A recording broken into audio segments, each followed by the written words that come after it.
នេះសិតអន្តាពេលឆៅធ្វើឯងញ៉ែខ្លាចតែពេលឆ្អិនណាធ្វើឯងរត់តន្តាយ៉ាងមិនដែរយ៉ាងមិនដែរជួយស្រួតស្រួតខុសមកពីឯងដែរសួរគេកំពុងតែតាពីឆ្ងាញ់អញ្ចឹងណាបងប្អូនហើយសម្រឿនដឹងស្រាប់ហើយការ unboxing ឃើញដាតនោះស្រែកចំទាលអញ្ចឹងណាបាទដល់ពេលឆ្អិនទៅបងប្អូនអើយឆ្កឹះតន្តាតហើយថ្ងៃនេះផងដែរខ្ញុំមកធ្វើផាក់លើសាច់ជ្រូកឲ្យចម្រើនញ៉ាំជាលើកទីប្រហែលចេះបងប្អូនភ្លេចឲ្យវិញវត្តចាស់វិញ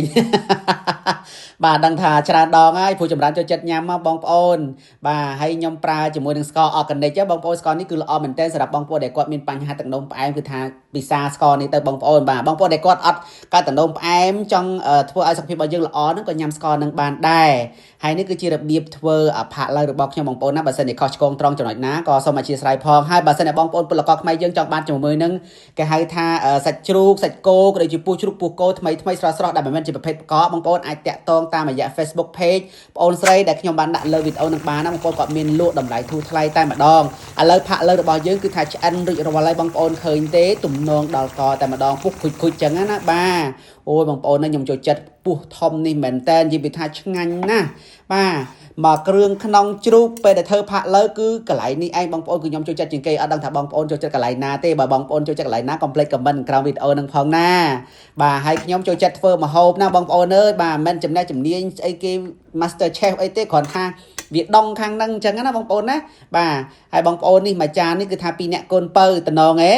ឥឡូវម្ហូបរបស់យើងគឺបានរួចរាល់ហើយបងប្អូនយើងចូលទៅដល់ការញ៉ាំតែម្ដងកុំឲ្យខាតពេលវេលាយូរអញ្ចឹងណាបងប្អូន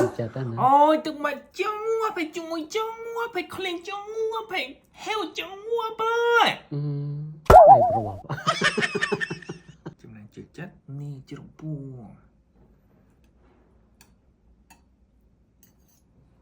សាច់បែបនេះជ្រួតស្នាដៃបំណៅគឺឈ្នះហើយហើម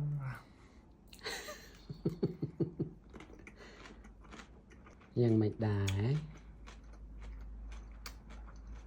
យ៉ាងមិនដែរជួយស្រួត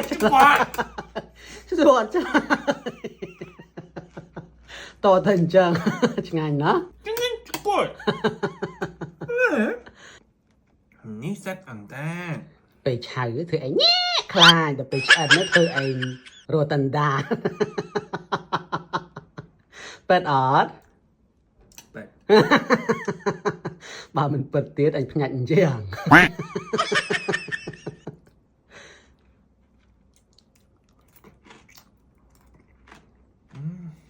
ដាតឆ្ងាញ់ហ៎តន់ឈ្ងុយណាអាពេលឆៅខ្លាចអាពេលឆ្អិនញាប់មុននឹងបន្តវីដេអូសប្បាយបងប្អូនយើងចូលទៅដល់ជាមួយនឹងម្ចាស់ឧបត្ថម្ភសិនណាបងប្អូនណាវីដេអូនេះផងដែរគឺឧបត្ថម្ភជាមួយនឹងទឹកបាញ់មុខនៃផលិតផល 4C ខ្ញុំអាចនិយាយបានថាទឹកបាញ់មុខនៃផលិតផល 4C នេះណាបងប្អូនគឺវាល្អជាងទឹកធម្មតាដោយសារនៅក្នុងនោះគឺមានសារធាតុមួយយ៉ាងដែលមានឈ្មោះថា Niacinamide សារធាតុហ្នឹងគឺថាបងប្អូនដែលគាត់មានបញ្ហាជាំអាចរុយឬក៏ស្លាកស្នាមញមុនបាទស្បែកមុខដែលស្ងួតខ្វះជាតិទឹកខ្វះសំណើមរោគកទួលលមាស់ស្បែកមុខខ្វះជាតិទឹកខ្វះសំណើមអីហ្នឹងបងប្អូនគឺថាត្រូវលេខ1តែម្ដងហើយបើបងប្អូនជាក្នុងឥឡូវនេះ5ដបខ្ញុំលក់តម្លៃត្រឹមតែ 50,000 វ៉ុនតែប៉ុណ្ណោះហើយខ្ញុំលក់ឲ្យតែ3នាក់ទេបងប្អូនណាដោយសារតម្លៃនេះគឺថាតម្លៃពិសេសតែម្ដងមកមុនបានមុនមកក្រោយគឺអត់មានទេនេះឈ្មោះអីភាសាខ្មែរគេហៅពោះវៀនធំចុះភាសាកូរ៉េគេថាម៉េចភាសាកូរ៉េម៉ាក់ឆាំងម៉ាក់ឆាំងចម្រើនមានម៉ាក់ឆាំងអត់លោកបជ្រូកអត់បានហើម៉ាក់ឆាំងតែនៅមហោនៅមនុស្សមិនបានហើម៉ាក់ឆាំងអត់បានហើថេចាំងបែបនេះយល់ទេសម្រាប់ជ្រូកគេហៅម៉ាក់ឆាំងតែបើថាមនុស្សគេហៅថាសូឆាំងហ្នឹងហើយខុសគ្នាណាខុសគ្នាឆ្ងាញ់ណាស់ផាក់លើស្នាដៃបងម៉ៃឆ្ងាញ់ណាស់តែបើឲ្យធ្វើអត់ចេះទេកុំថាឡើយជួយទៅមកក្បែរក៏មកធម្មតាបើយើងមិនចេះធ្វើទេបានអីក៏មកកូនកបិតកូនស្លាបព្រីអត់ទេអាស្អីក៏មកតែពេលឆ្អិនឆ្ងាញ់ចង់ជួតហើយជាពិសេសពេលដាតនៅស្រស់និយាយថាស្រែកជប់ទាលខ្លាច ពេលឆ្អិនទៅនោះឆ្កឹះតិនតាប៉ិតអត់ថាលើ